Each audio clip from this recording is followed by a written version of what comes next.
entre sí mediante dicha sociedad de bienes. Y lo anormal es que consiste en que los mismos cónyuges rompen los vínculos del matrimonio o de la sociedad conyugal mediante divorcio o mediante separación de bienes. Entonces, del divorcio ya tratamos. Ahora nos corresponde abordar y estudiar la separación de bienes, pero especialmente la que se produce por sentencia judicial. Por separación de bienes entendemos el estado, el régimen en que los cónyuges quedan una vez que se han desligado total o parcialmente del vínculo patrimonial. Entonces, puede que no llegue a existir la sociedad de bienes o que exista parcialmente con algunos bienes. Miremos a ver qué dice el artículo 197 del Código. 197 del Código.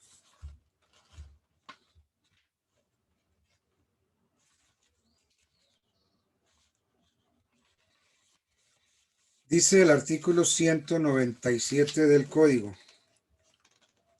simple separación de bienes es la que se efectúa sin divorcio, en virtud de decreto judicial o por disposición de la ley. Simple separación de bienes es la que se efectúa sin divorcio, en virtud de decreto judicial o por disposición de la ley.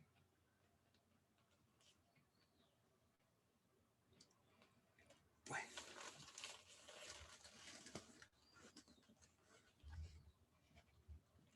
Entonces, el artículo 197 del Código dispone que la simple separación de bienes es la que se efectúa sin divorcio. Que la simple separación de bienes es la que se efectúa sin divorcio. Más aún, sin separación de cuerpos. Pero necesita una sentencia judicial. Y esto se puede hacer también por mutuo acuerdo ante notario o por la sola disposición de la ley. En cuanto a lo que dice el 197, tenemos que llegar a la conclusión de que esa separación de bienes,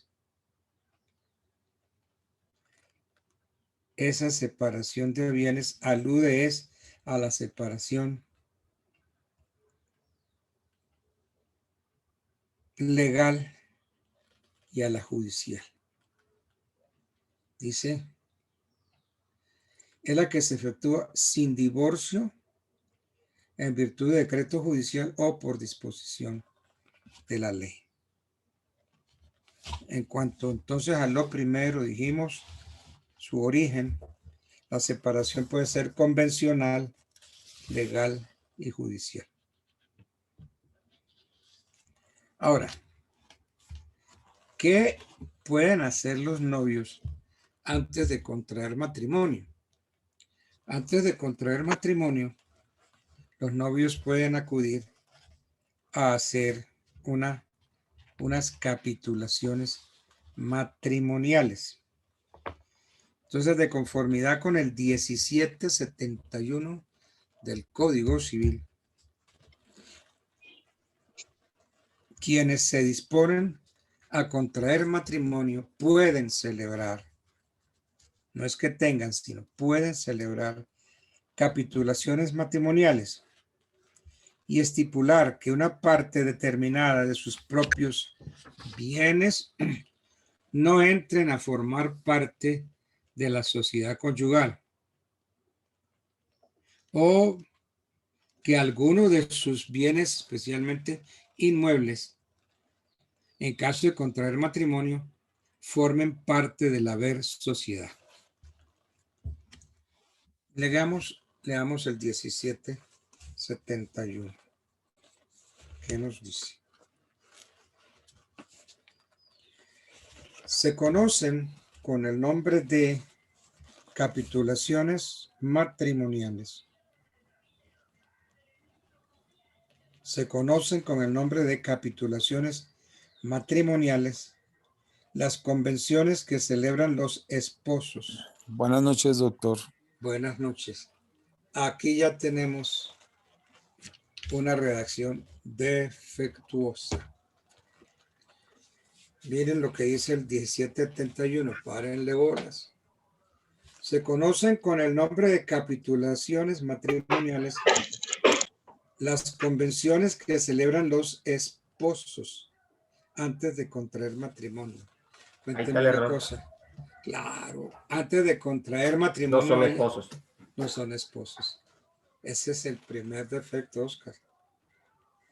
Entonces, se conocen con nombre de capitulaciones matrimoniales, convenciones que celebran los esposos antes de contraer matrimonio relativa a los bienes que aportan a él y a las donaciones y concesiones que se quieran hacer el uno al otro de presente o de futuro. El 1772 dice que las capitulaciones hay que hacerlas por escritura pública. Bueno. Miremos a ver que hace un ratico hablábamos de que la separación puede ser legal y judicial. Y que el artículo 127 no alude sino a la legal. Entonces, volviendo, de conformidad con el artículo 197, tenemos que la separación es legal cuando se produce por ministerio de la ley y concretamente en los siguientes casos. Entonces, la separación es legal cuando se produce por ministerio de la ley y en los siguientes casos. Primero, cuando el matrimonio se celebra en un país cuyas leyes no reconocen o no establecen la formación de una sociedad conyugal. Entonces, si celebran de esa manera, los casados que luego se domicilian en Colombia se considerarán y tienen que considerarse para este efecto separados de bienes. Miremos a ver qué dice el 180, numeral 2. 180. La primera parte dice, por el hecho del matrimonio se contrae sociedad de bienes entre los cónyuges. El inciso segundo dice, los que se hayan casado en país extranjero y se domicilien en Colombia se presumirán separados de bienes, al menos que de conformidad a las leyes bajo cuyo imperio se casaron, se hayan sometidos a un régimen patrimonial diferente. Entonces, si yo me caso en otro país y luego me domicilio en Colombia, la ley el 180 me dice que se presume separación de bienes. Entonces nos casamos en otro país, regresamos a Colombia, estamos presumiblemente separados de bienes. Distinto es si el matrimonio se hace en Colombia. Por el hecho del matrimonio se contrae sociedad de bienes entre los cónyuges. Por el hecho del matrimonio. Cuando el artículo 160, por el hecho del matrimonio, dice por el hecho del matrimonio celebrado en Colombia, se contrae sociedad de bienes. Y el numeral segundo dice, los que se hayan casado en país extranjero, o sea que nos casamos en otro país fuera de Colombia, y luego nos domiciliamos en Colombia, la ley dice que se presume que estamos separados de bienes. Bueno. La separación es legal cuando se produce por ministerio de la ley, concretamente en los siguientes casos. El primero que ya lo vimos. Segundo caso, cuando los cónyuges se separan legal y definitivamente de cuerpos. Entonces, cuando se separan legal y definitivamente de cuerpos. Miremos los efectos de la separación de cuerpos. Busquen el artículo 167 del Código Civil. 167 dice, la separación de cuerpos no disuelve el matrimonio, pero suspende la vida en común de los casados. La separación de cuerpos disuelve la sociedad conyugal, salvo que, fundándose en el mutuo consentimiento de los cónyuges y siendo temporal, ellos manifiesten su deseo de mantenerla vigente. Entonces, cuando hay separación legal, en el caso de el artículo 167, habíamos dicho que el 180 dice que los casados en países extranjeros se consideran separados de bienes.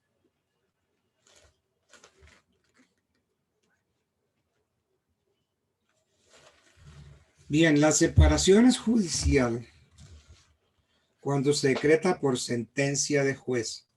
Bueno, aquí ya tenemos un elemento nuevo. Ya vimos cuando la separación es legal. ¿Cuándo la separación es judicial? Cuando se decreta por sentencia de juez de familia en los casos y procedimientos señalados en la ley. La separación de bienes puede ser total o parcial, según que se refiera a todos los bienes o a una parte determinada del patrimonio que constituye la sociedad conyugal. Si la separación de bienes es total, pues implica que no hay sociedad conyugal. ¿Por qué? Porque ya no dejamos nada en la sociedad conyugal. Bueno. Y parcial. Entonces, referente a la parcial decimos que no hay sociedad conyugal en relación con los bienes con los que se separaron, pero continúa respecto de los otros.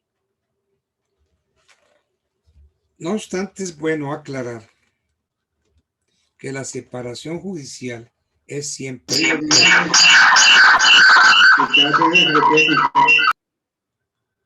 Ay, Dios. No obstante, se debe aclarar que la separación judicial es siempre total. En cambio, la legal puede ser total o parcial. Entonces ya vimos cómo opera, cómo se presenta la separación de bienes. Ahora miremos causales. Profe, ¿puedo hacer una pregunta, por favor? ¿Quién habla? Lina María Cabrera. No te veo, Lina. ¿Dónde estás? Bueno, ahora sí. Es que Doctor, todos están escondidos. doctor, una preguntita. Usted decía que la separación de bienes parcial es cuando ya se ha hecho la liquidación de la sociedad conyugal, pero continúa, esa continuación es por mutuo acuerdo. No, legalmente. ¿Legalmente? Sí, pues ya que, es decir, si usted se separa parcialmente, entonces esos bienes no entran a la sociedad conyugal. Entonces, pues no hemos hecho divorcio, simplemente hicimos una separación de bienes, más aún no tenemos separación de cuerpos. Entonces, ¿qué es? Es por mutuo acuerdo que hacemos una separación de bienes. Es lo que estoy entendiendo su pregunta, ¿cierto? Sí, profe, pero entonces hago referencia a que usted decía que la separación de bienes parcial. Sí, parcial. Entonces, esa era la pregunta. O sea, esa se realizaba era por mutuo acuerdo o sentencia judicial. O sea, por mutuo acuerdo, pero también inquiere la sentencia judicial. Bueno, yo diría que no.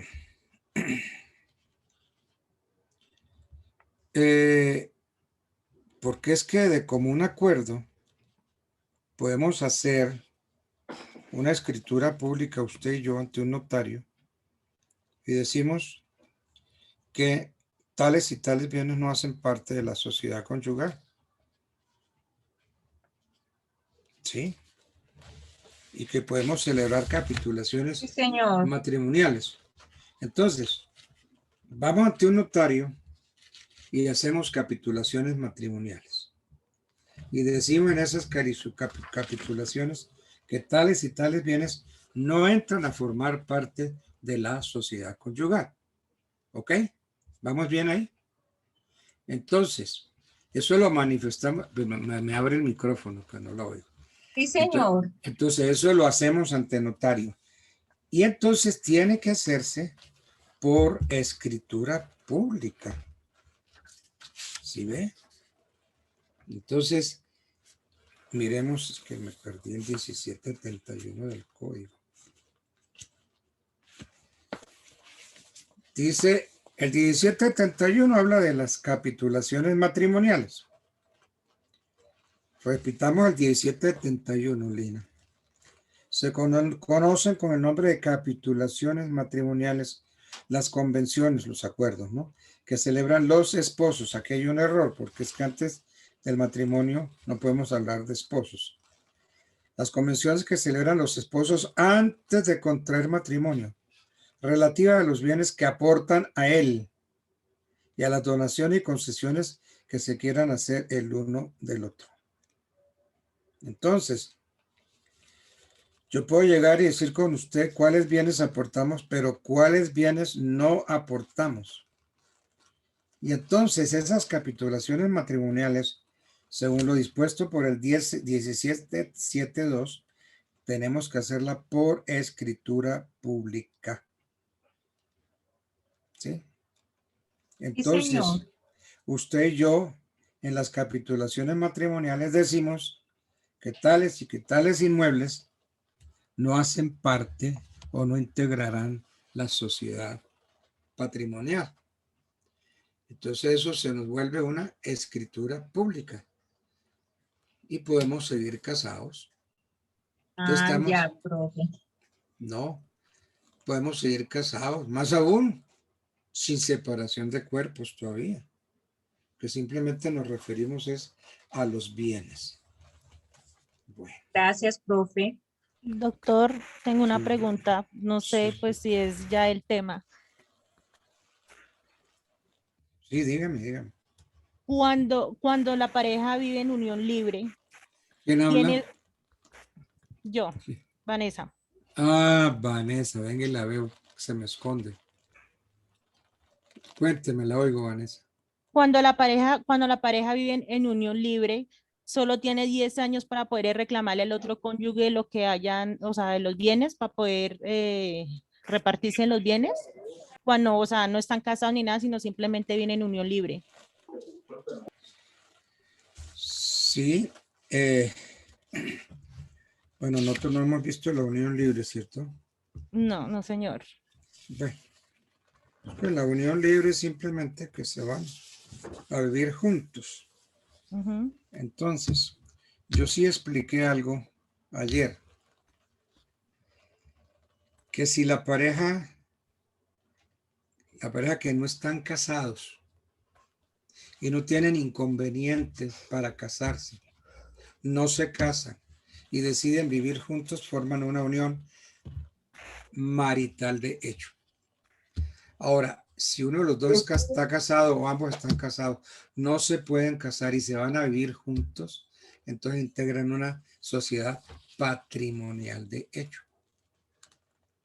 Entonces, ¿cuál de las dos quiere? ¿En la sociedad marital de hecho o la sociedad patrimonial? Sociedad patrimonial. Están juntos, están viviendo juntos y resulta que no se han casado y deciden irse a vivir juntos. Entonces, Esa es una unión de un hombre y una mujer en forma libre y sin el cumplimiento de ninguna formalidad legal ni religiosa, porque no se han casado.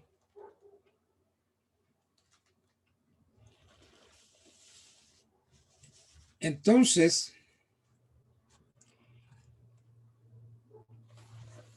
en estas circunstancias, hay una unión de hecho, una unión de hecho. Una unión de hecho que está consagrada en la Ley 54 de 1990.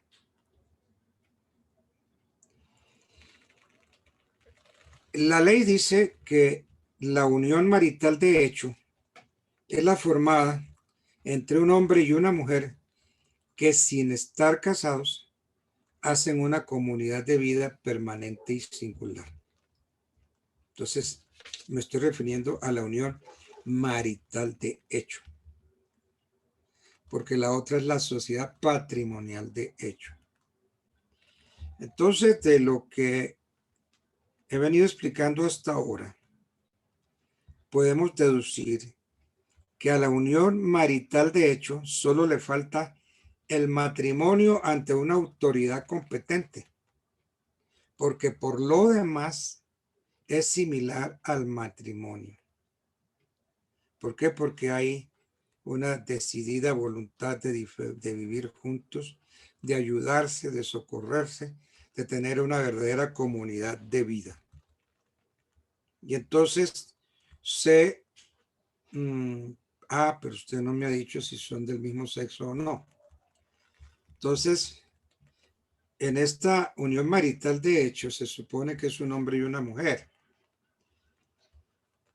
Se exige la diferencia sexual porque se dice hombre y mujer. Entonces, no admite la existencia de uniones entre personas del mismo sexo. Bien. Entonces, según la ley 54, se habla de unión marital de hecho cuando los compañeros, que se habla de compañeros permanentes, han convivido por un término no inferior a 2 años continuos. Entonces, cuando se anota la existencia de una estabilidad de la pareja en sus relaciones afectivas, sentimentales, emocionales y posiblemente con vínculos similares al matrimonio, como es la cohabitación, la ayuda y el socorro. Entonces, si han convivido por un término no inferior a 2 años, entonces se configuró la sociedad marital de hecho. Ahora bien, a veces hay preguntas que tengo que explicar todo el código. ¿Cómo opera la liquidación de la sociedad marital de hecho? Antes de la vigencia de esa ley 54 del 90 que he venido aludiendo, en la legislación colombiana existían o podían existir 3 especies de sociedades de hecho: las civiles, las comerciales y las provenientes de una unión marital de hecho. Entonces, miremos es a las provenientes de la unión marital de hecho y no a las otras.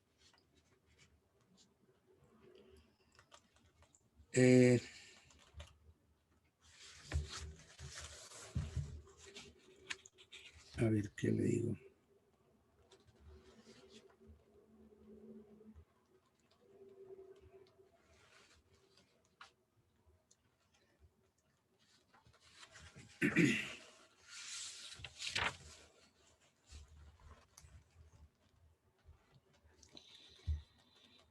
Entonces, 3 especies de sociedades de hecho, así yo me oriento en mi cabeza: las civiles, las comerciales y las provenientes de la unión marital de hecho. Cada una de esas tiene características propias. Pueden existir en forma autónoma con el lleno de los requisitos que prescribe la ley.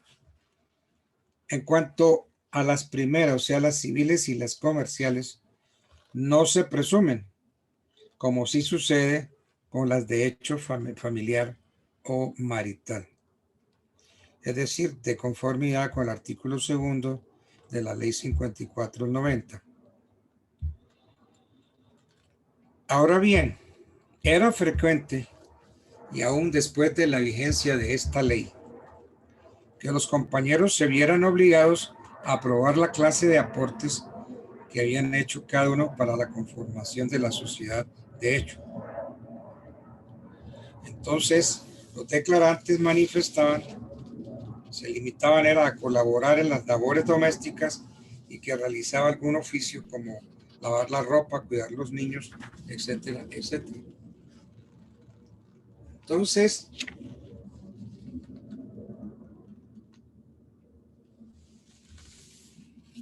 esa sociedad, de hecho, se puede liquidar.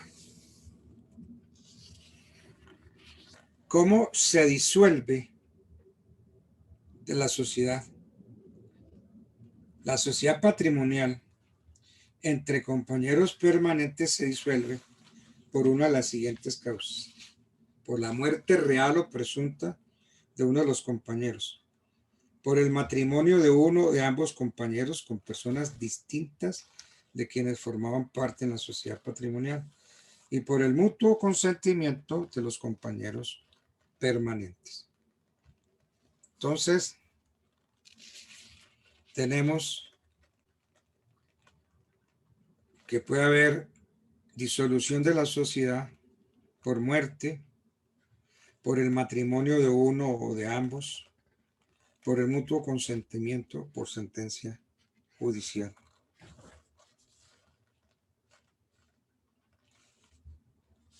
De modo que se disuelve la sociedad y luego entonces se liquida. Y entonces las acciones para obtener la disolución y liquidación de la sociedad patrimonial entre compañeros prescriben en 1 año, a partir de la separación física y definitiva de los compañeros, o a partir del matrimonio que uno de los dos hizo con un tercero. Entonces tenemos eso. Qué pena, doctor. Buenas noches. ¿Esta prescribe al año? Sí, hay una prescripción de 1 año. Sí, ¿me puede repetir como la última parte, doctor? Es que me quedé un poquito atrasada. Hay que tiene la prescripción de 1 año. Yo estaba explicando en qué parte era. Sí. Mire, póngale término para demandar la liquidación, que era lo que tal vez yo me estaba refiriendo. Las acciones para obtener la disolución y liquidación de la sociedad patrimonial entre compañeros permanentes prescriben en 1 año. 1 año. A partir de la separación física y definitiva de los compañeros, bien por mutuo acuerdo o porque hubo matrimonio con terceros o porque se presentó la muerte de uno de los compañeros. Y esta prescripción de 1 año se interrumpe con la presentación de la demanda ante el juez competente, que es el juez de familia. ¿Ok?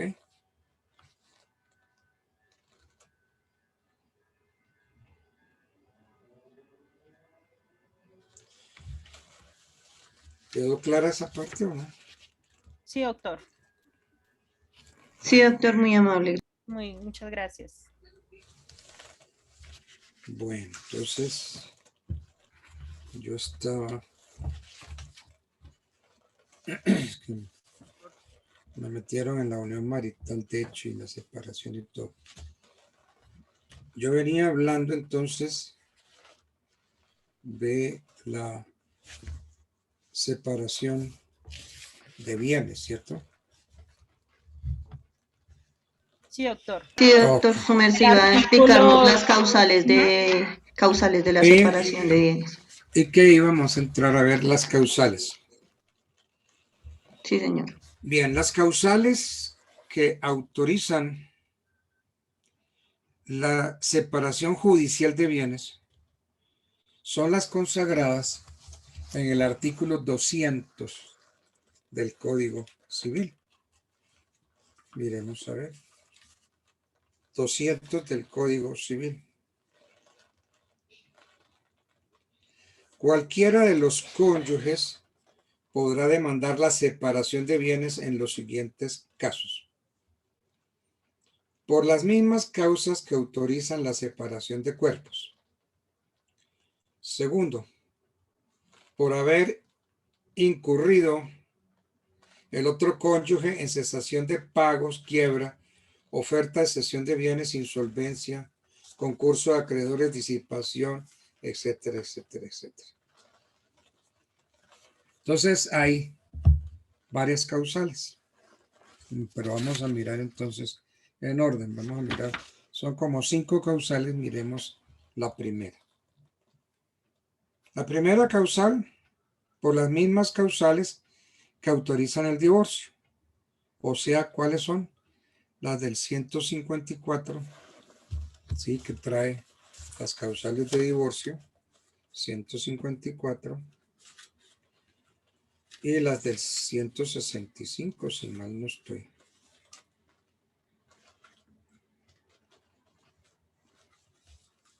Entonces, 154 causales de divorcio. Entonces, la primera causal que autoriza la separación judicial de bienes, tenemos las relaciones sexuales extramatrimoniales, la primera causal.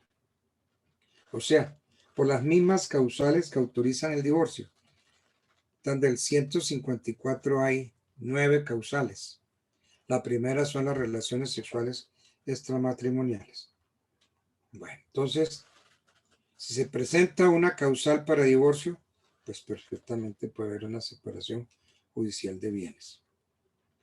La segunda causal, la insolvencia o concurso de acreedores y la quiebra, lo que equivale también a decir que entra en cesación de pagos. Y, por ejemplo, la oferta que hace la cesación de bienes, que hace el deudor. Entonces, primero, pues, insolvencia. La insolvencia es la situación en que se encuentra una persona que carece de bienes para atender el pago de sus deudas. De manera que basta con que uno de los cónyuges resulte insolvente para que el otro pueda invocar la separación de bienes. Tercera causal para pedir la separación de bienes. La disipación, el juego habitual de uno de las parejas, de uno de los dos. La disipación y el juego habitual de cualquiera de los cónyuges de conformidad con lo establecido en el artículo 534 del Código Civil. Miremos el 534 del Código Civil.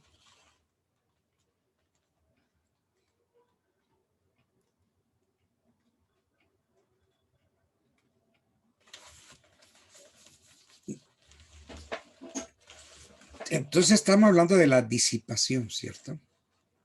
Dijimos que la tercera causal es la disipación o el juego habitual. ¿Qué nos dice el 534? La disipación deberá probarse. Ya dijimos qué es la disipación. ¿En qué consiste la disipación? Son esos hechos repetidos de dilapidación de bienes, como donaciones imprudentes, donaciones porque sí, donaciones cuantiosas, injustificadas, unos gastos que realmente son ruinosos. Esa es la disipación. Hechos repetidos de dilapidación, como las donaciones cuantiosas, las injustificadas, los gastos ruinosos. El juego habitual de uno de los dos, todo eso hace parte de la tercera causal, disipación o juego habitual. Ese vicio de arriesgar en el juego, pues parte del patrimonio o todo el patrimonio. Y eso autoriza para iniciarle al que incurre en eso un proceso de interdicción. El 534 dice que la disipación deberá aprobarse por hechos repetidos de dilapidación que manifiesten una falta total de prudencia. El juego habitual en que se arriesguen porciones considerables del patrimonio, donaciones cuantiosas sin causas, gastos ruinosos. Entonces, todo esto autoriza para declarar al otro en disipación, que también se llama de prodigalidad. Los disipadores son también pródigos. Doctor, ese Sí. artículo está derogado por la ley 1306 del 2009. ¿Cuál artículo, Reina? El 534, prueba de la disipación.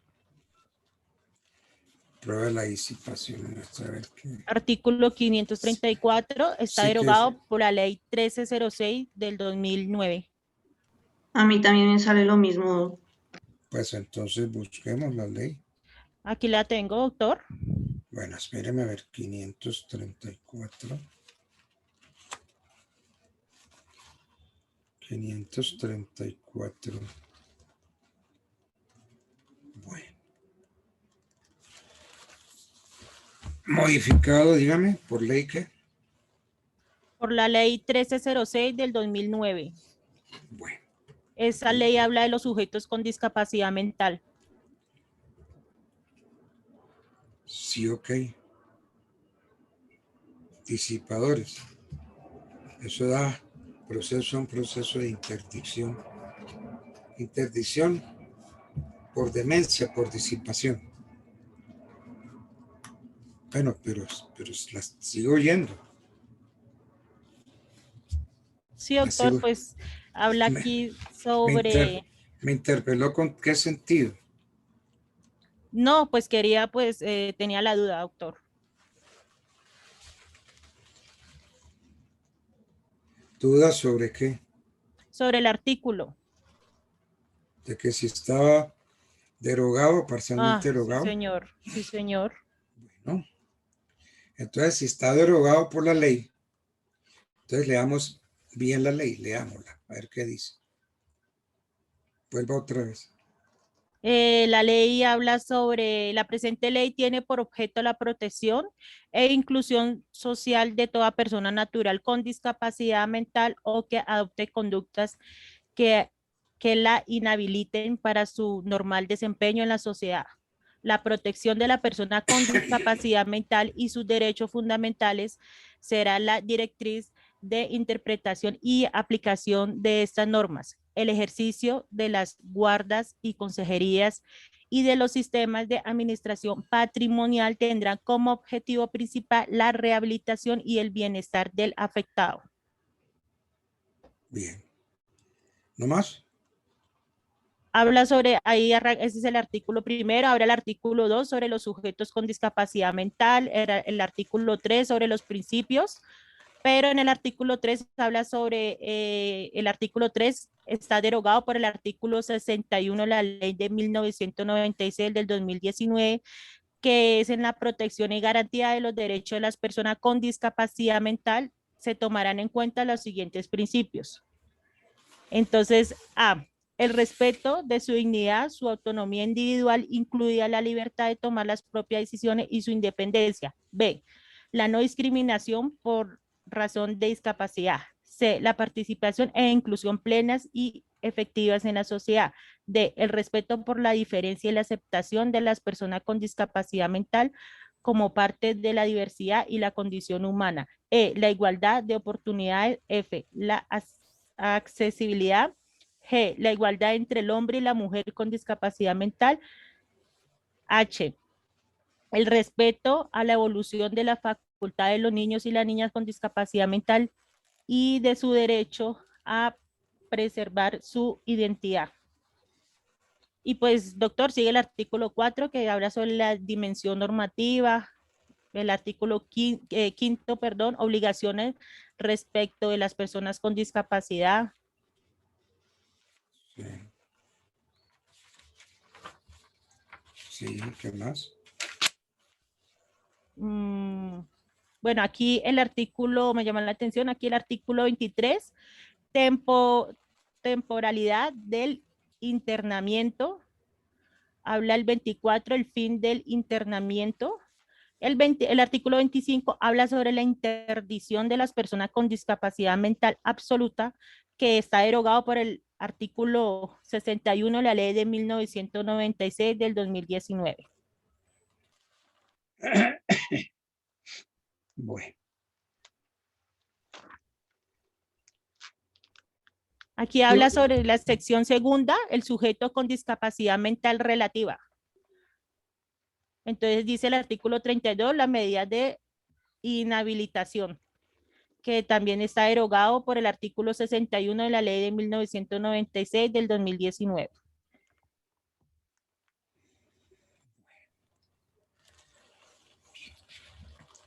Entonces, muy bien, el 534 quedó derogado. Muchas gracias, doctor. No, a usted le agradezco porque no tenía esa anotación. Pero entonces,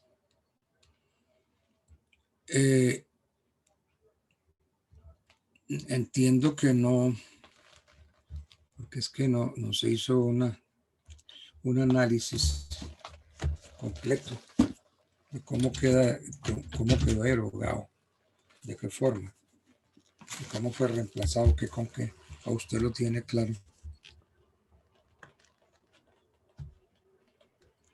El 534, espérame, doctor. Bueno, dice... No, doctor, no tengo conocimiento en sí.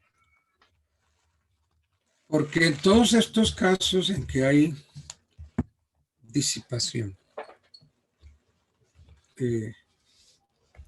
la otra parte, el cónyuge, la pareja, o cualquiera de los interesados, puede iniciarle un proceso de interdicción por prodigalidad. A veces se indicia en interdicción por demencia senil.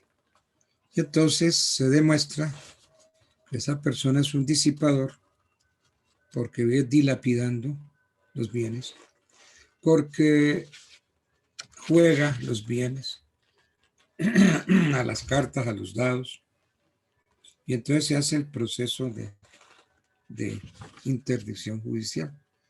Entonces lo declaran un interdicto, se le nombra un representante legal con administración de bienes.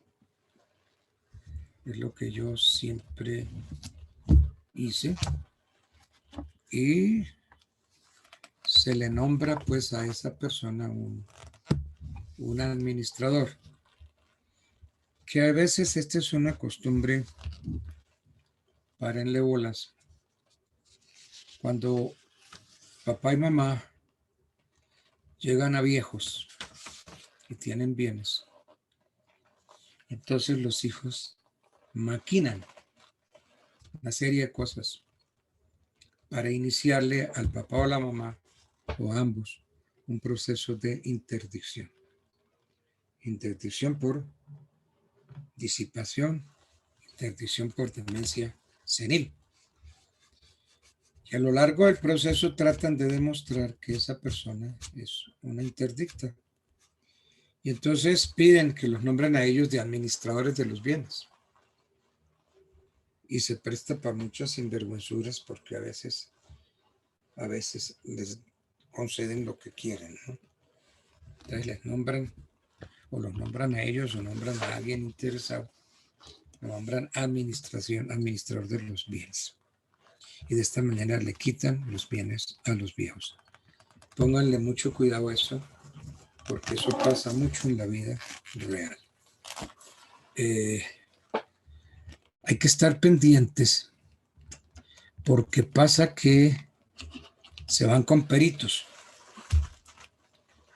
Y entonces hay que estar muy pendiente de la prueba pericial. Doña fulana, ¿usted recuerda qué día es hoy? Es una pregunta muy sencilla, ¿cierto? Pero es que esa pregunta muchas veces nos las hacemos nosotros mismos que no estamos bajo interdicción. Oiga, hoy es miércoles, hoy es jueves. Fulano, ¿hoy qué día es? ¿Qué fecha es hoy? ¿Hoy es miércoles? ¿Hoy es jueves? ¿Y en qué estamos como a 20, 21? 21. Sí. Bueno, por eso. Entonces, si uno falla en eso, que uno no está interdicto, con mayor razón una persona mayor. ¿Sí o no? O ustedes Sí, son señor. son tan perfectos que no han incurrido nunca en esas fallitas, que son tontas, pero que yo se las hago caer en cuenta ahorita. ¿Qué día es hoy? Oiga, yo no sé qué día estamos hoy. Fulano, hoy es jueves, hoy es viernes. Usted que usted es sano mental y duda, con mayor razón, una persona mayor, un abuelito, el papá o la mamá, ya mayores de edad. Bueno. Doctor, ¿y para ese examen siempre es recomendable medicina legal? Claro, porque es que ese examen se practica, se le pide medicina legal. ¿Qué nombre? Los peritos. Profe, una pregunta sobre el tema. Sí. Pues si hablamos de la ley 1996 del 2019, el interdicto, esa palabra interdicto, pues desaparece para muchos casos, es la incapacidad de la persona. ¿Cómo sería ahí? ¿Cómo se aplicaría? Momentico. ¿Por qué me hace esa afirmación? Si ya leyó, léame qué dice ahí, lo que está leyendo. No, la ley 1996 del 2019, las únicas personas que dan como con una incapacidad, pues son los menores de edad, pero el interdicto en general, ya se acabaron los procesos de interdicción por esta ley. ¿Por qué, Marco? Cuénteme. Profe, pues yo estuve analizando la vez pasada cuando salió y estuve revisando que esta ley pues quitó los procesos de interdicción ante los juzgados porque la palabra interdicto se cambió por la de discapacitado. Sí. Se va donde un notario la persona, pues lo que decía el profe, con algunas no saben ni el número de qué fecha nació, pero si el notario ve que esta persona pues tiene capacidades y responde o con la cabeza dice que sí, él puede aceptar que esa persona tiene esa capacidad de venta y que puede seguir ejerciendo, digamos, los juegos de azar, un ejemplo, porque está en su capacidad. Pero Ya a se ver, va los procesos de interdicción desaparecieron. pues, Yo no tengo ese dato. Yo tenía una señora, una vecina, que tenía un caso de interdición y le estaban haciendo todo el proceso, los exámenes ante medicina legal para que esta persona se diera como interdicta Sí. y le suspendieron los procesos porque esta ley dice que ya los jueces no se ha determinado qué jueces van a conocer esos casos con esta nueva ley y por tal motivo a la señora le paralizaron el proceso y quedó en el limbo porque dice, la misma ley dice que todos los procesos que habían hecho con antelación o todas esas medidas cautelares quedaban supuestamente suspendidas. Entonces esa es mi Dígame, inquietud con la explicación. yo esa parte no. Doctor, buenas noches. No sé si entendí o tengo también mal el concepto.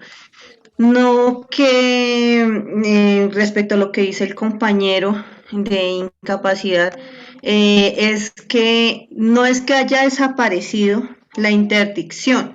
Lo que pasa fue que pusieron como un sinónimo de interdicto, fue incapaz, más no incapacitado, sino fue incapaz. Eso es lo que yo he entendido y eso es lo que pues yo tengo pues como conocimiento. No sé, doctor, si Porque estoy yo no, equivocada o no. yo estoy con usted, yo tampoco tengo conocimiento que hayan desaparecido los procesos de interdicción, Doctor, como dice Marco López, yo que los tengo aquí procesos. una demanda que la rechazaron y en el auto dice aquí la juez pues para subsanar y ella decía aquí ¿Qué demanda que es? Perdón, el de primero es interdición, un proceso de de interdicción. interdición, ¿Por qué? porque pues, Interdicción. la persona pues A ver, es que tiene que estar ahí aclarada la demanda. Por demencia senil, ¿por qué? no, porque ella tenía o sea, cuando niña le dio polio y desde ahí Sí, empezó como con desórdenes ya. psicológicos, psiquiátricos. Entonces aquí no, o sea, aquí nos decía la juez que teniéndose en cuenta que el proceso de interdición se haya proscrito por la mencionada normatividad, entonces aquí nos habla el artículo 53 de 1996 del 2019. Artículo 53 ¿de qué? Ley de 1996, ¿Cuál es la ley de 1900? ¿Cuál ley de 1996? ya se la leo, doctor.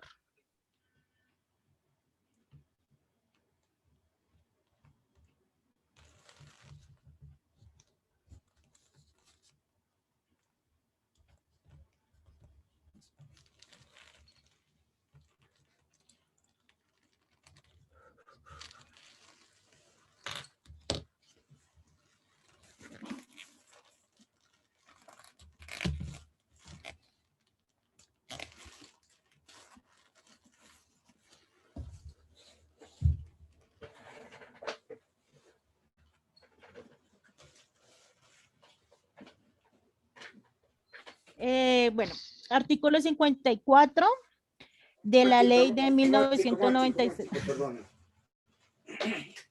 Deme un momentico.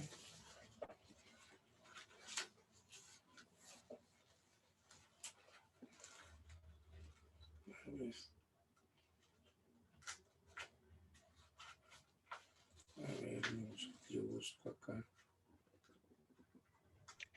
¿De qué año es la ley? Compañera, la ley, perdón, profe. La ley es la 1996 del 2019. Ajá. Artículo 53. 54. Aquí me habla el oficio del artículo 54 y habla sobre el proceso de adjudicación judicial de apoyos transitorios.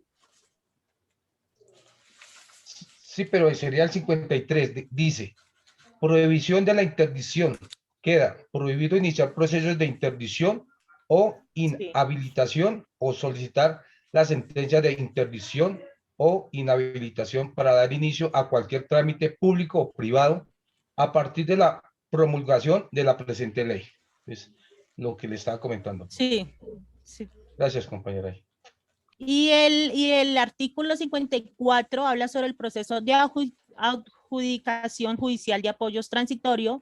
Habla hasta tanto entren en vigencia los artículos contenidos en el capítulo 5 de la presente ley, el juez de familia del domicilio de la persona titular del acto jurídico puede determinar de manera excepcional los apoyos necesarios para una persona mayor de edad cuando se encuentra absolutamente imposibilitada para expresar su voluntad y preferencias por cualquier medio, siempre que sea necesario para garantizar el ejercicio y la protección de los derechos de las personas titulares del acto. El proceso de adjudicación judicial de apoyos transitorios será promovido por una persona con interés legítimo y que acredite una relación de confianza con la persona titular del acto.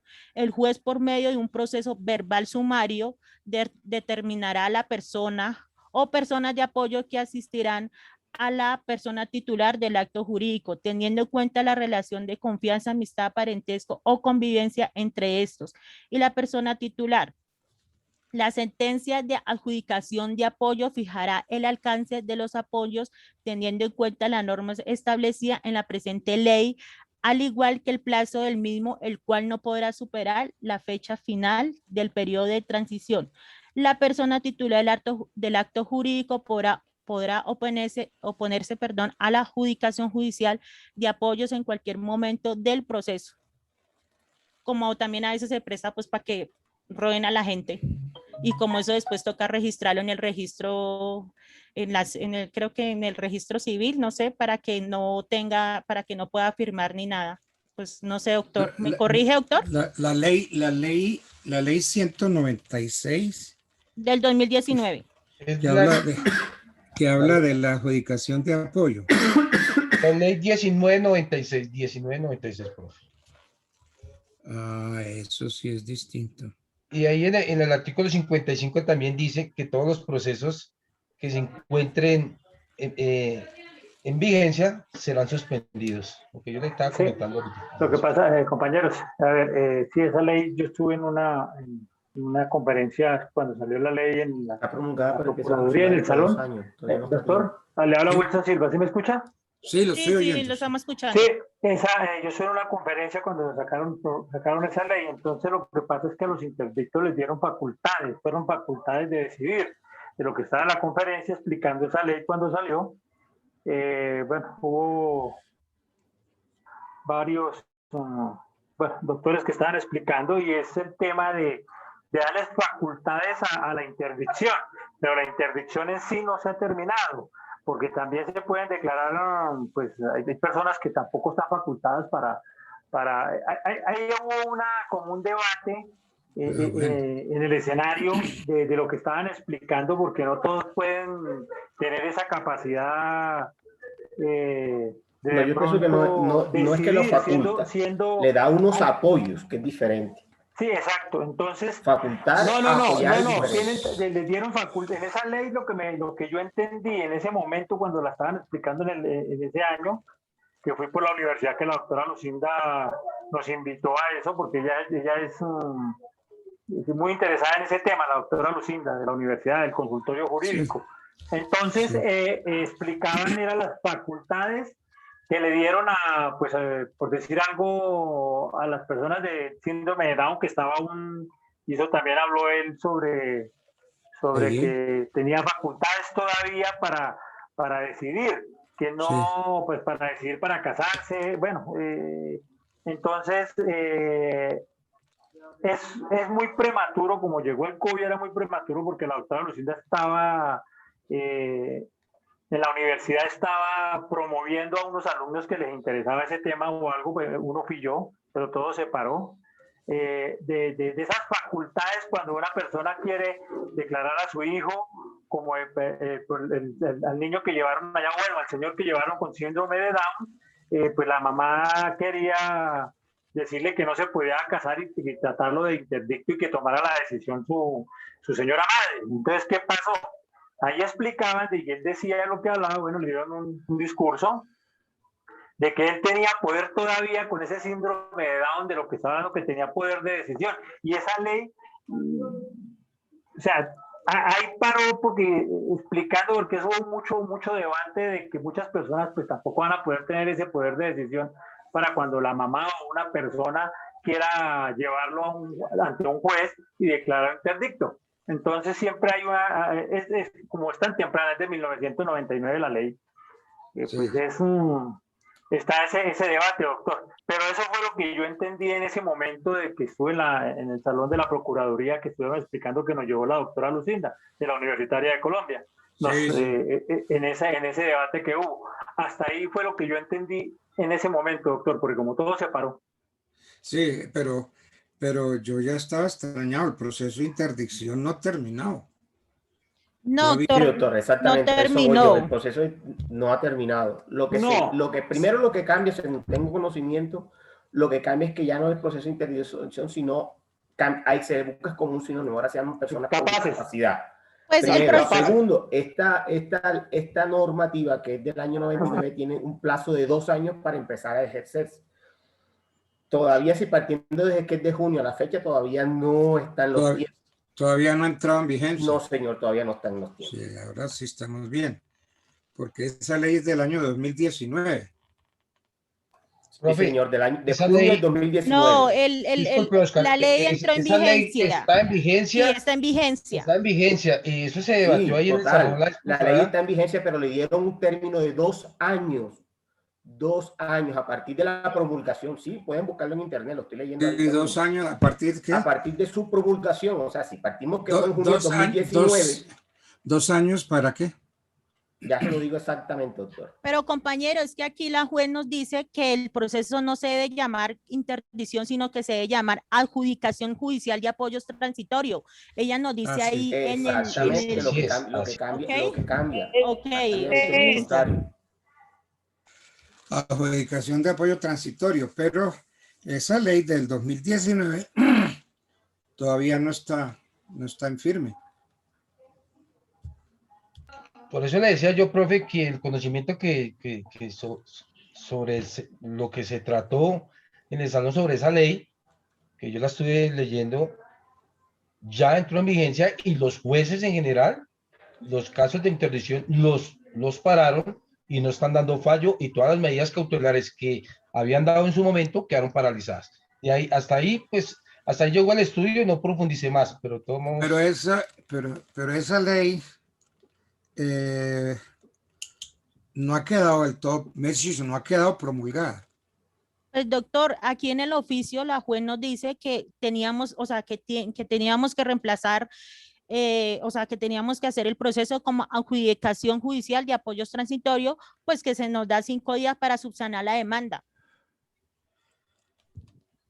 Pero con base en la ley 1996. Sí, señor, sí, aquí hablo, sí, aquí ¿Qué? nos habla ella de eso, que eso fue el juzgado 27 de familia.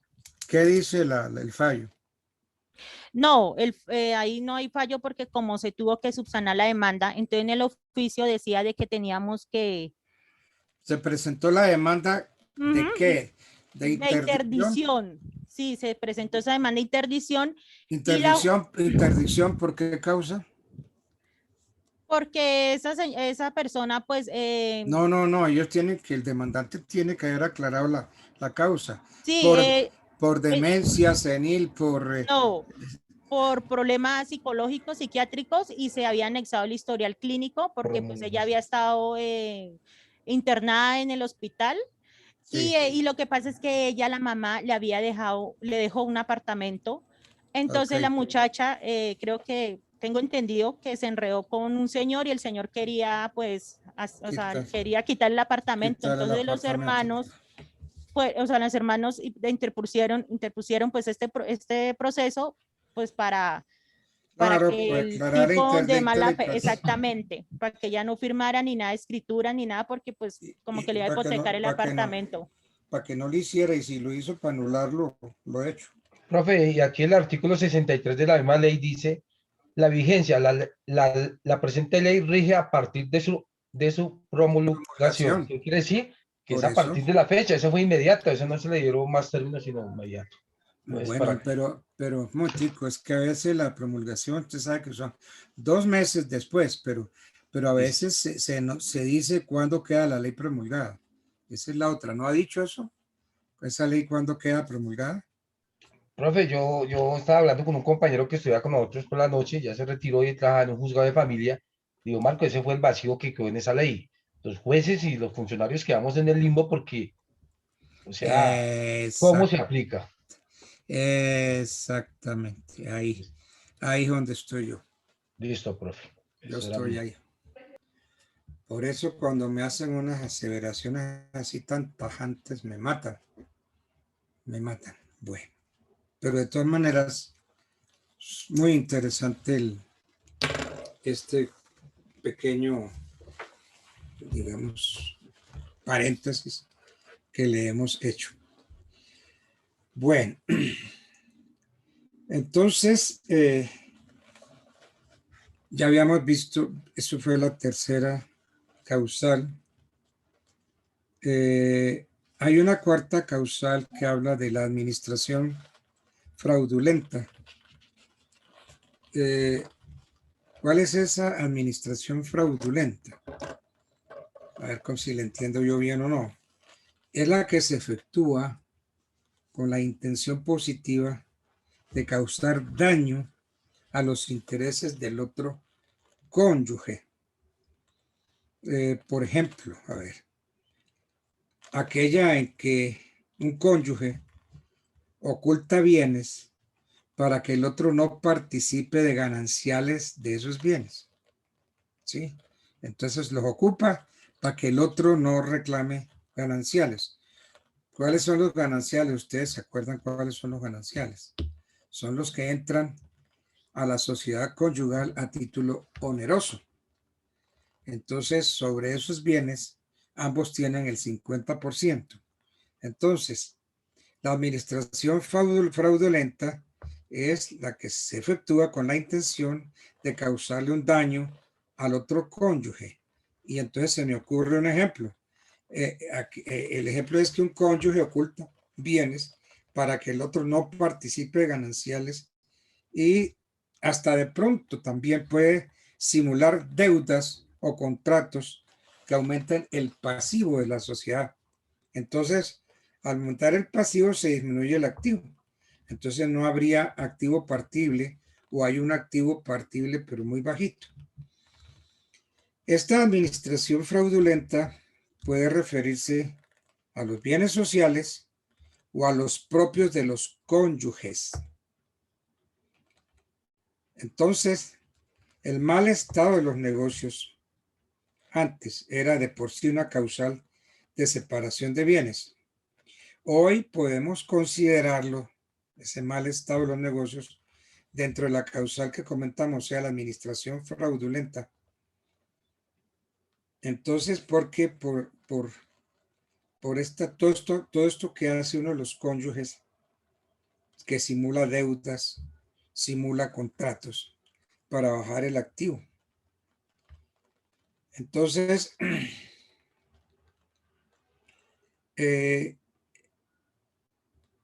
una causal de separación de bienes, podríamos meternos dentro de estas circunstancias porque ha habido especulaciones, aventuras, descuidos en la administración o una administración errónea para autorizar pues la causal, ¿no?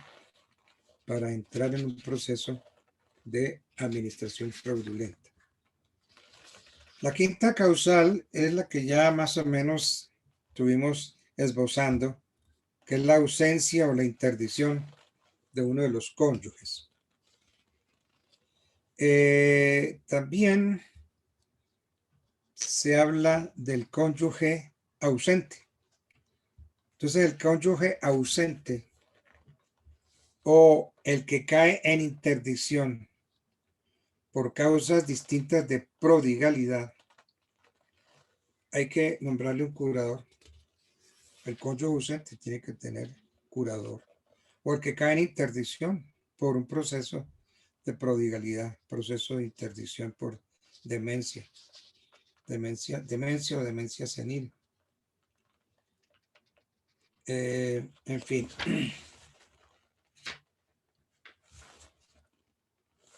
Entonces, en estos casos, pues, se puede pedir la separación de bienes.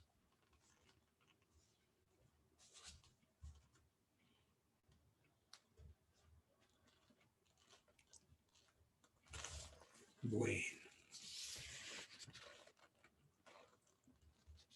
En el proceso en sí no nos vamos a meter.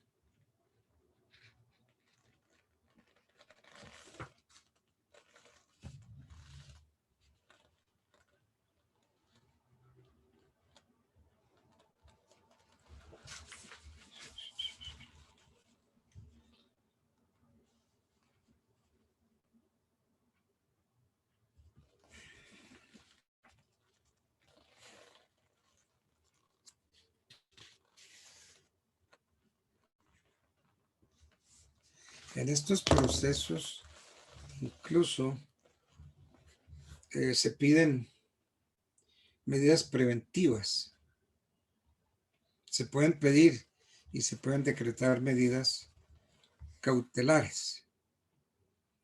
Es decir, ¿cuáles medidas cautelares? Embargos y secuestro de los bienes que son objeto de gananciales y que se encuentran en cabeza del demandado. Y si son bienes sujetos a registro, entonces ese secuestro se practica inscribiendo el embargo en la oficina de registro respectiva. Y entonces se allega el certificado de libertad que tenga un tiempo siquiera de 20 años, un certificado, ¿sí? Para decir que durante esos 20 años ese inmueble ha estado libre de todo embargo.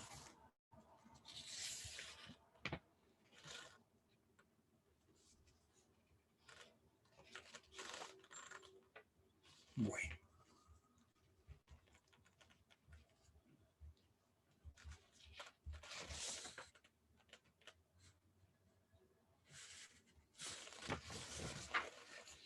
Se habla también que en estos procesos el demandado, además de contestar la demanda, puede presentar reconvención, es decir, puede demandar en reconvención, alegando y luego tratando de probar que el culpable es el mismo demandante. Entonces, en la contrademanda, que también se dice que es la reconvención, puede incluso llegar a pedir el divorcio o la separación de cuerpos, porque la competencia es la misma y el proceso es igual. También el demandado puede proponer excepciones de mérito, por ejemplo, como cuáles.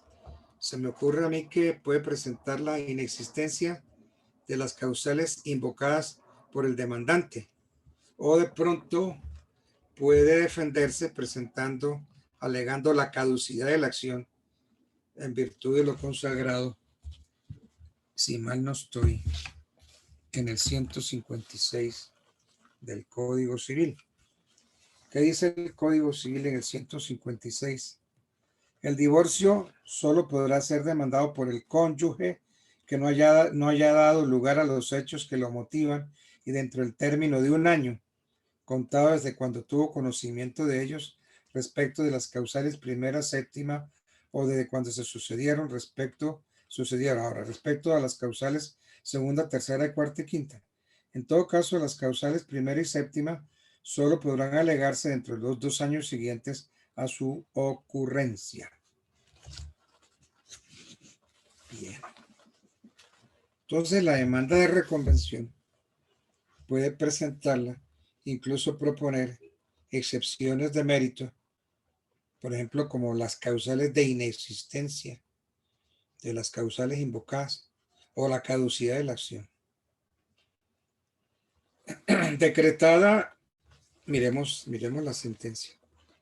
Decretada la sentencia, es decir, decretada la separación de bienes con sentencia judicial, pues 3 días, saben ustedes, que inmediatamente hace tránsito a cosa juzgada. Esto por una parte.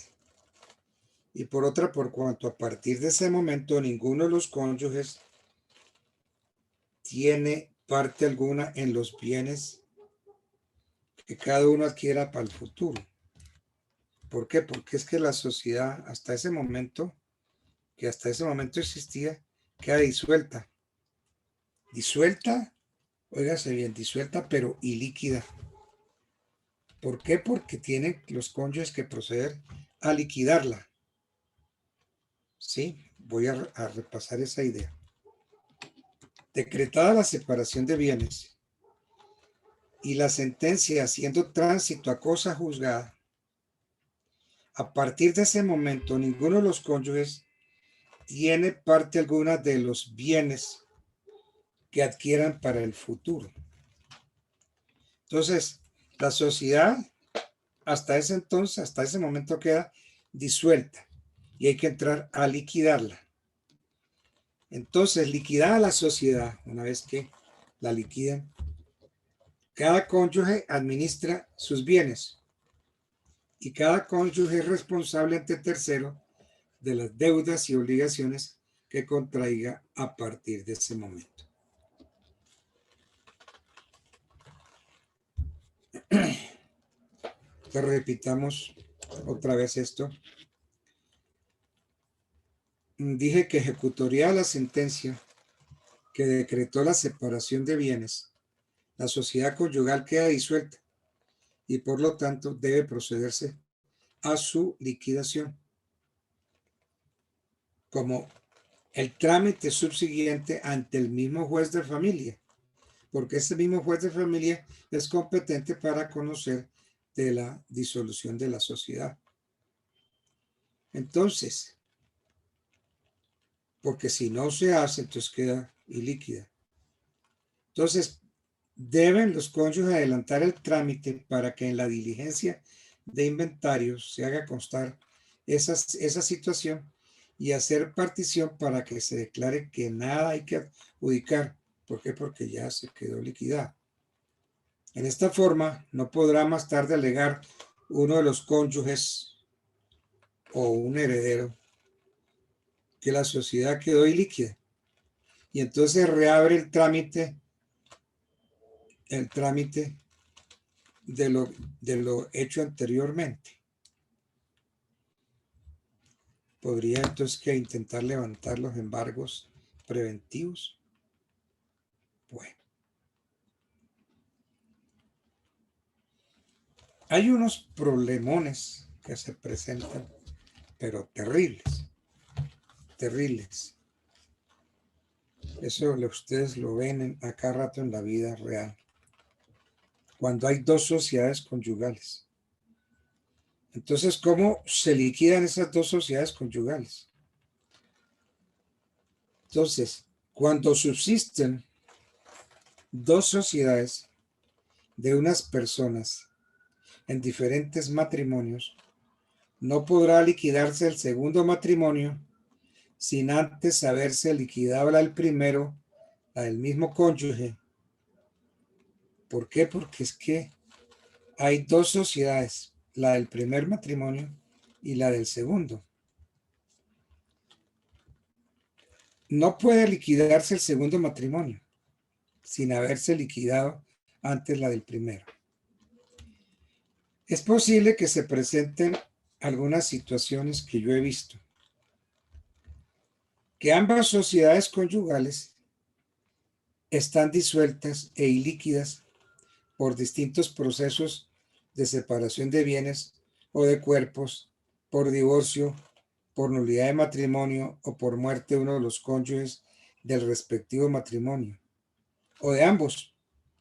Si es de ambos, habrá prejudicialidad para suspender la iliquidación de la sociedad conyugal del segundo matrimonio, hasta cuando haya sentencia en firme que apruebe la del primero. Entonces, que si no hay sentencia en firme que apruebe la del primero, no puedo acudir a decir que hay una sentencia, una segunda sentencia. ¿Por qué? Porque habría prejudicialidad. Bueno. Se pueden presentar situaciones como la de que una de las sociedades está vigente y la otra disuelta. En esa situación, si la sociedad disuelta es la del primer matrimonio, podrán liquidarse sin ningún problema. Se disolvió la primera, entonces se procede a liquidar. ¿Por qué? Porque pertenecen a ella todos los bienes adquiridos por ambos cónyuges. Porque es que los bienes que adquirieron tienen el carácter de sociales.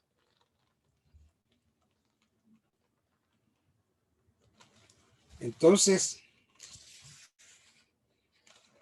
ahora, si la sociedad disuelta es la del segundo matrimonio, pues yo diría que no puede liquidarse mientras la del primero no haya sido disuelta y liquidada. Porque es que solamente así sabremos qué bienes del cónyuge casado del cónyuge casado 2 veces corresponden a la segunda sociedad conyugal. Y pueden ocurrir un montón de situaciones que se complican el asunto. Doctor, una pregunta. Sí, Para yo darme cuenta de la inscripción de la demanda, saco los certificados de tradición, ¿no? sí, claro. Sí, porque esa hay que inscribirla. Ahora, hay una pelea ahí, porque yo siempre he creído que esa se inscribe en el registro de varios. Y a veces las inscriben en los registros de embargos y secuestros preventivos. Bueno.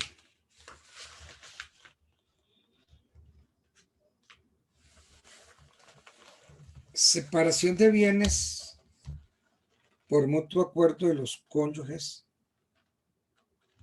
A ver, miremos el artículo 1820 del Código. A ver qué nos dice. 1820 del Código Civil.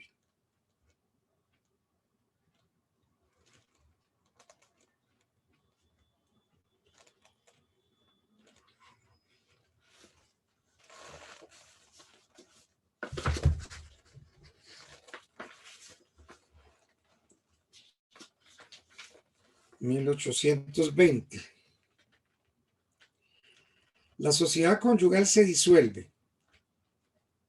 La sociedad conyugal se disuelve por la disolución del matrimonio, por la separación judicial de cuerpos, salvo que fundándose en el mutuo consentimiento de los cónyuges y siendo temporal, ellos manifiesten su voluntad de mantenerla.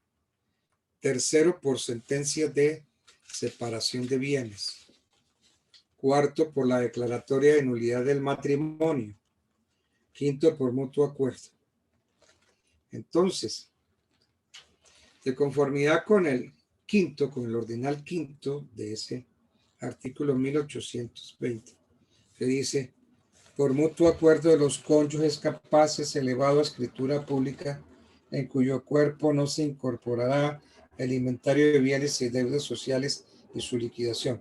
No obstante, los cónyuges responderán solidariamente ante los acreedores con título anterior al registro de la escritura de disolución y liquidación de la sociedad conyugal. Para ser posible a terceros, la escritura de mención deberá registrarse conforme a la ley. Lo dispuesto en este numeral es aplicable a la liquidación de la sociedad conyugal disuelta por divorcio o por separación de cuerpos judicialmente decretados.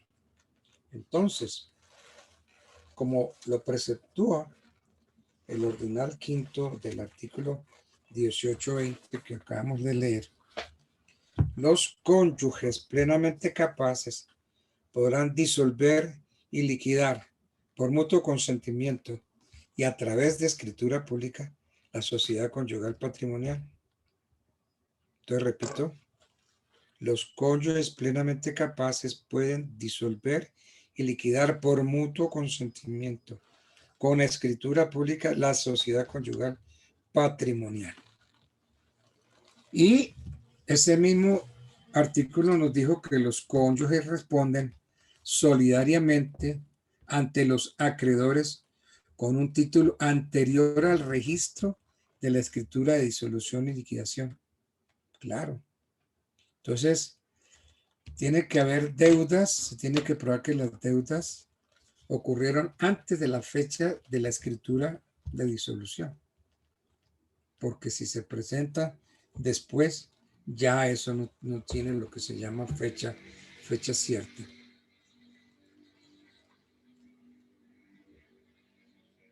Bueno.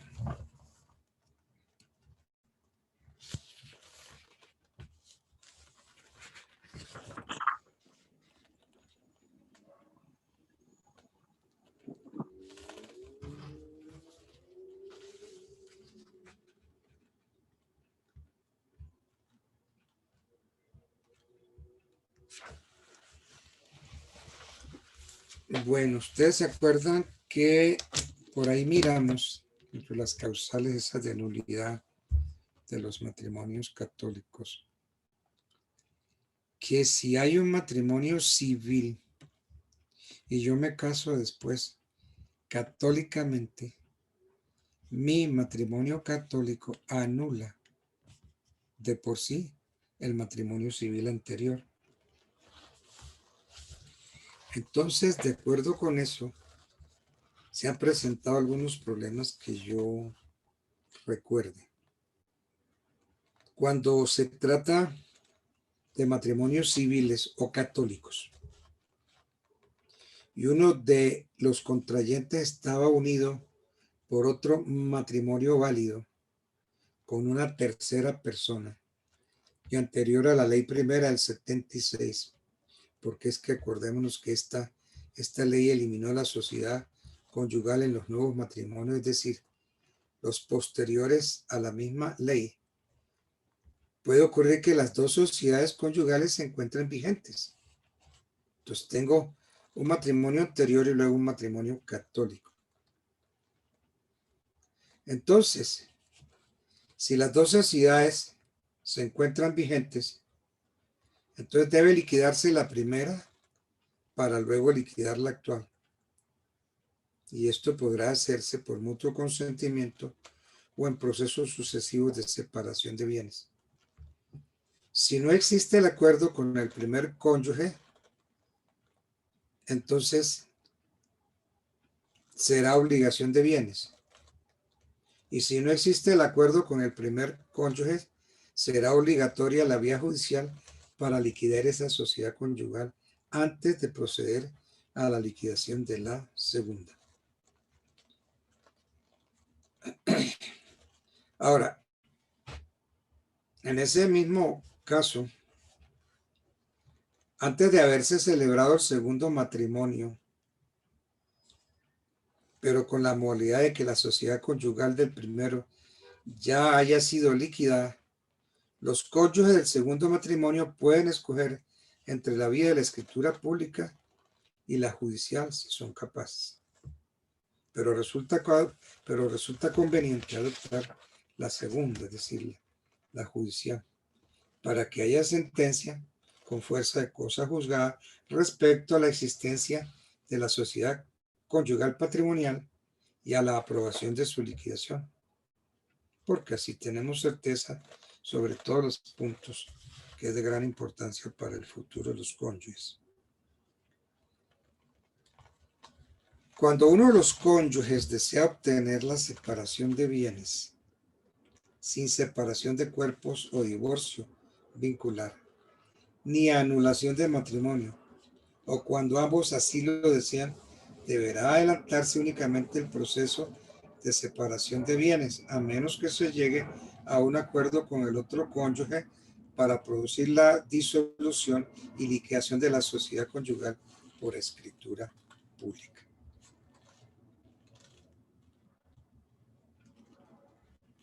Bueno.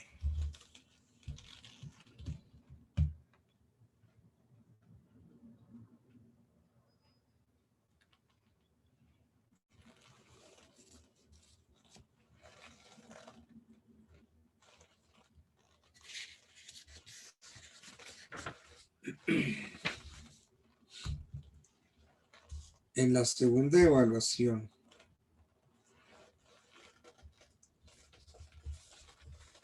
pueden venir unas preguntas que se me estaban ocurriendo esta tarde.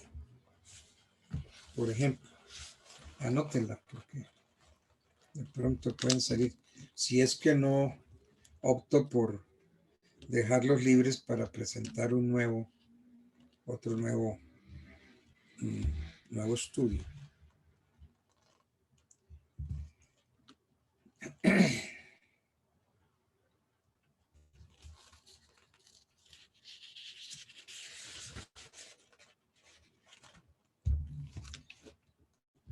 A ver, me gustaría de pronto que los grupos así formados me tengan unas respuestas muy claras a unas preguntas que quiero hacer.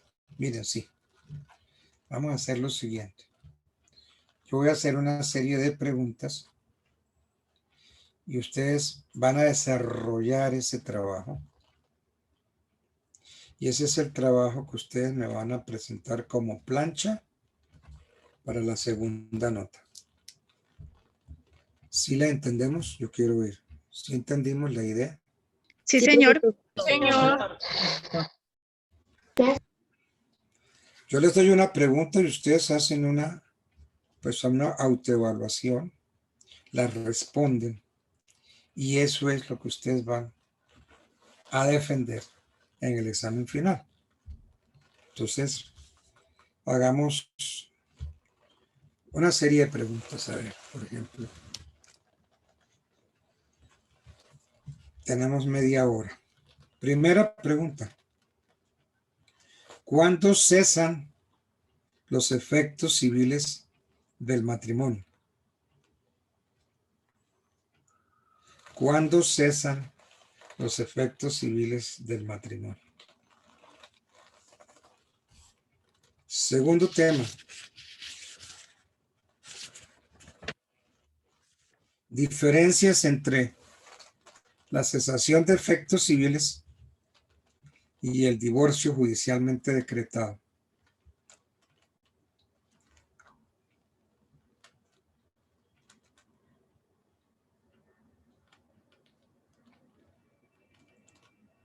¿Me repite, doctor, por favor?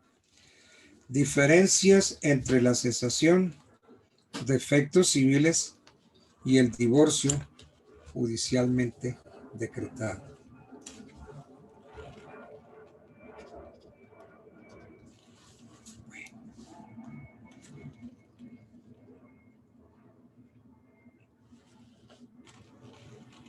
Tercera pregunta.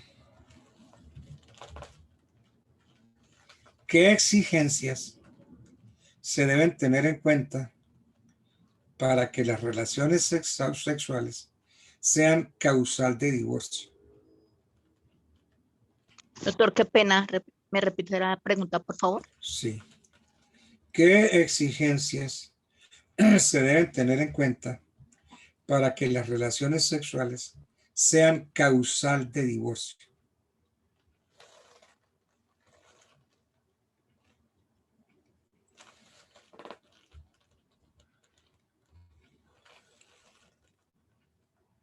Esta siguiente tiene relación con la anterior. ¿En qué casos, aun probadas las relaciones sexuales extramatrimoniales, no se puede decretar el divorcio?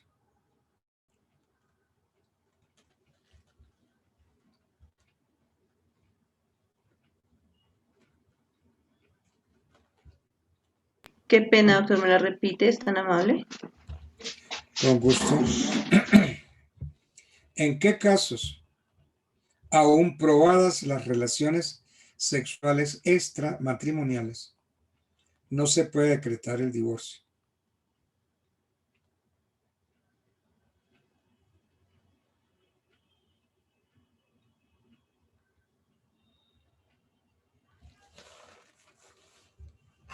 Muchas gracias, doctor. Bueno. Cuando hablamos de ultraje o de injuria,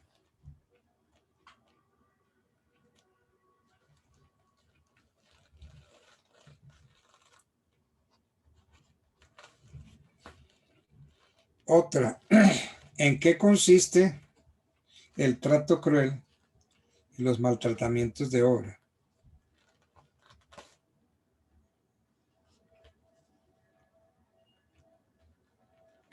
¿Los mandamientos de qué, profe? Qué pena, no lo escuché. ¿En qué consiste el trato cruel y los maltratamientos de obra?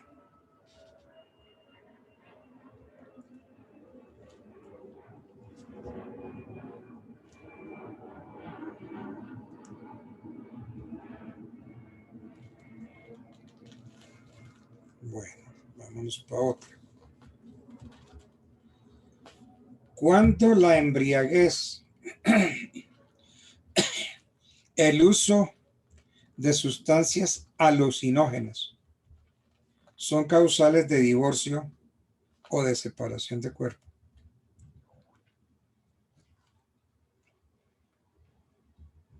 Cuando la embriaguez, el uso de sustancias alucinógenas son causales de divorcio o de separación de cuerpo.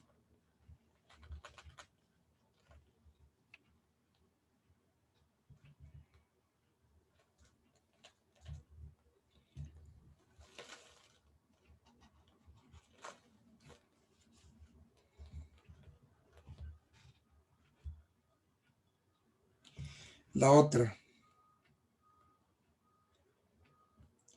El alcoholismo puede ser o no ser causa de divorcio.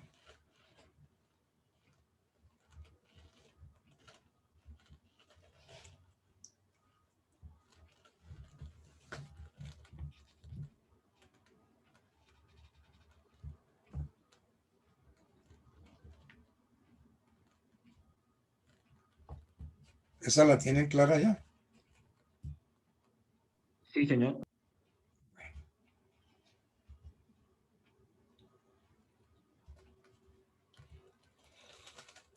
¿En qué casos se extingue la acción de divorcio?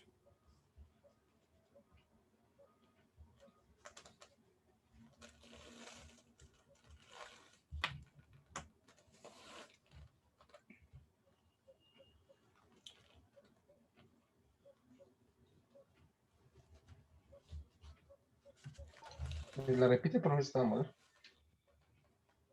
¿En qué casos se extingue la acción de divorcio?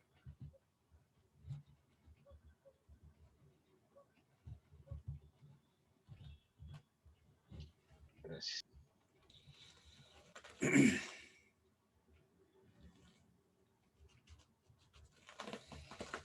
¿Qué obligaciones subsisten entre los cónyuges divorciados?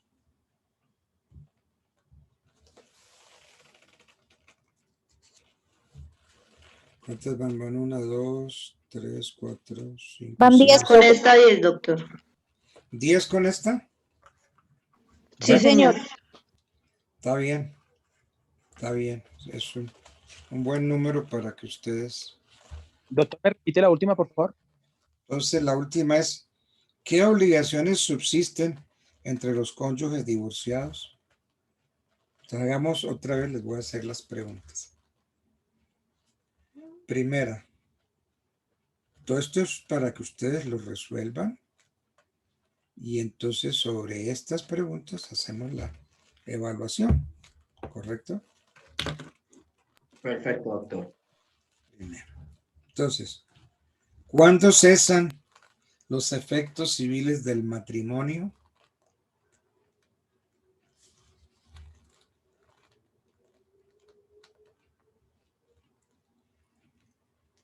¿Qué diferencias hay o existen entre la cesación de efectos civiles y el divorcio judicialmente decretado?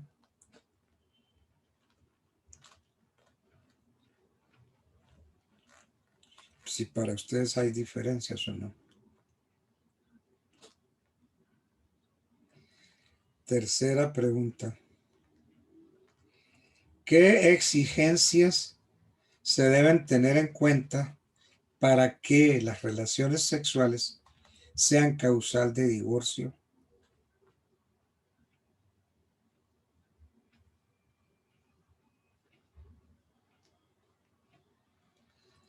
La siguiente, que hay que tener muy clarita, muy bien clarita la primera para poder responder esta.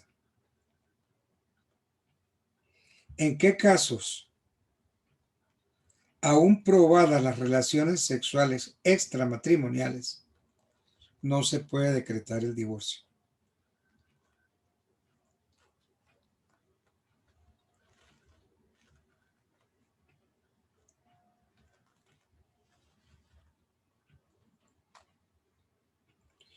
Otra, ¿cuándo hablamos de ultraje o de injuria? ¿Cuándo se habla de ultraje o injuria?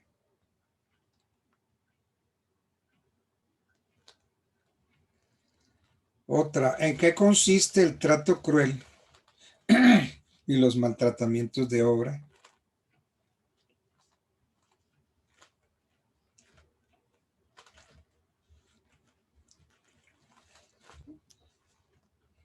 Otra pregunta.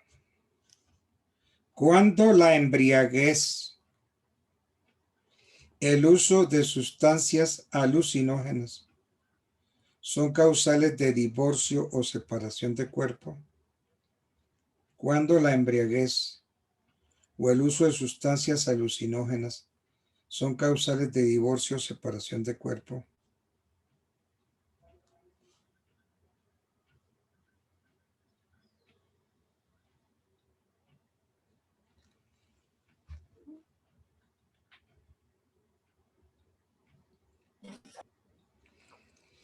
Otra, el alcoholismo puede ser o no ser causal de divorcio.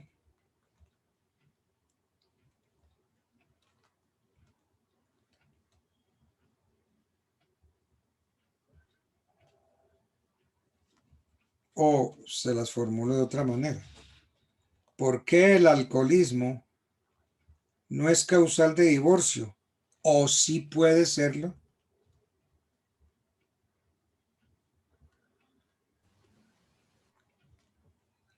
¿Por qué el alcoholismo no es causal de divorcio?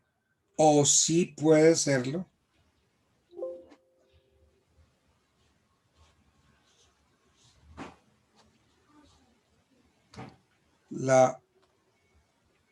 Creo que es la novena.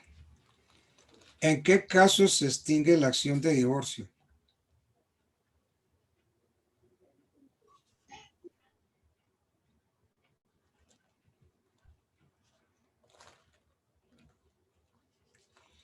Y la última es, ¿qué obligaciones subsisten entre los cónyuges divorciados?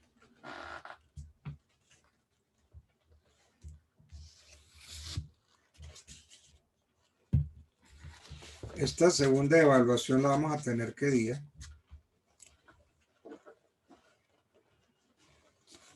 El 26 de abril, doctor. El 26 de abril.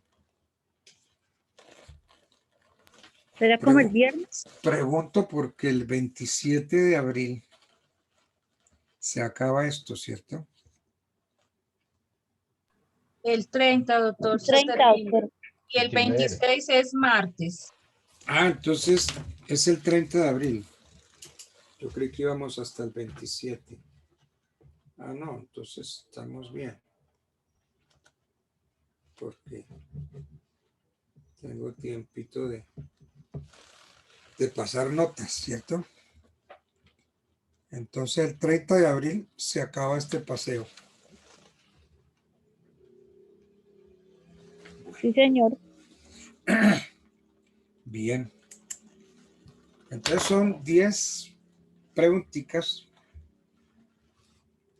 sobre las cuales ustedes tienen que tener unas respuestas claras, hacer una plancha o algo así, para que ustedes vayan exponiendo.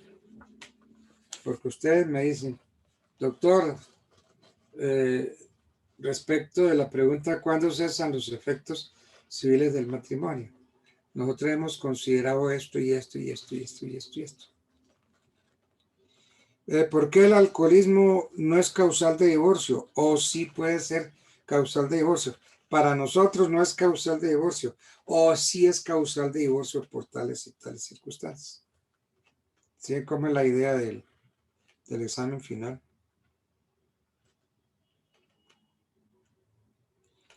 Sí, señor. ¿En qué casos se extingue la acción de divorcio? Doctor, mire, en los siguientes casos, cuando esto, cuando lo otro. Y muy bien, y quedan divorciados. Entonces, como ya están divorciados, quedan con algunas obligaciones, pese a que están divorciados, ¿Subsisten obligaciones? Sí, doctor, entre ellos subsisten esto y esto y esto, o entre ellos no subsisten obligaciones. Bueno, es que hoy estuve pensando en que hagamos la segunda parte, un interrogatorio, una serie de preguntas que ustedes previamente resolvieron. Entonces, sí, si me preguntan qué hicimos, sí, responder una serie, un interrogatorio que nos dejó el doctor. Bueno, muchachos, 7:45. Me place saludarlos. Creo que hay un alumno que no pudo presentar examen porque la abuelita, lamentablemente, de esas cosas desgraciadas, murió.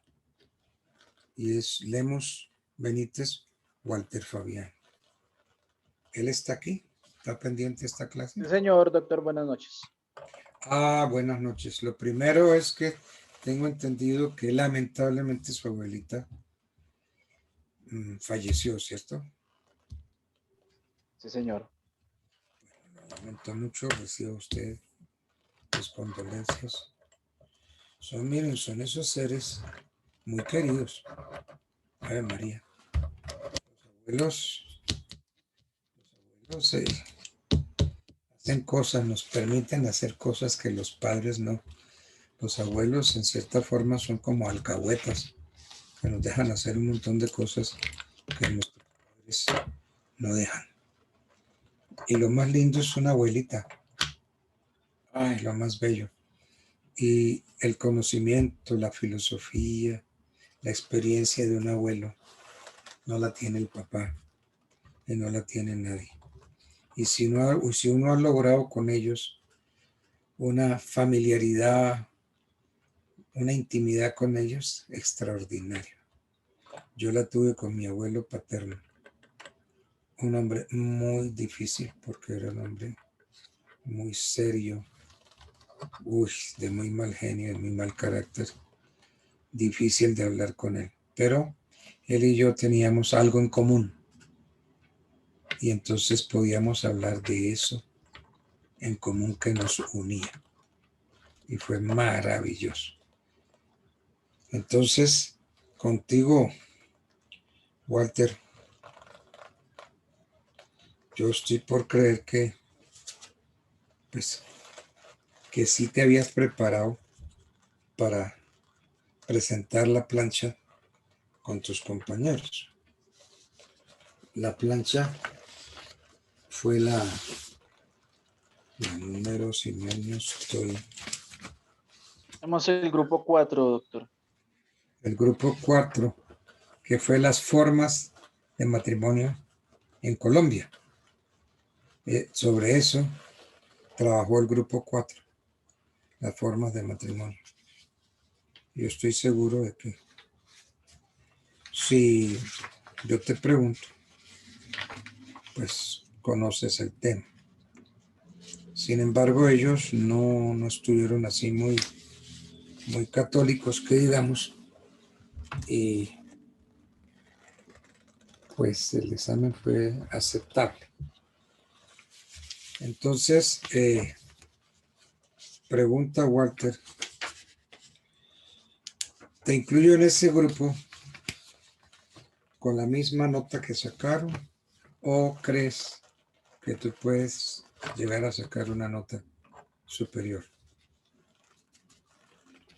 Doctor, lo que considere, si me autoriza, pues yo nuevamente me preparo y estoy dispuesto pues al requerimiento. Ah, bueno, ok. Okay. Entonces yo creo que mañana el primero en pasar vas a ser tú y vamos a hablar sobre eso que tus compañeros expusieron, las formas de matrimonio en Colombia. Y entonces yo sobre eso te califico, ¿te parece bien? Listo, doctor, sí, señor. Bueno, entonces mañana, formas de matrimonio en Colombia. Y hablamos de eso. Bueno, ok. sido un placer haber estado con ustedes. Una buena Gracias, profesor. noche. Que Gracias, profe. Buenas descansen. noches. Bueno, pues feliz noche.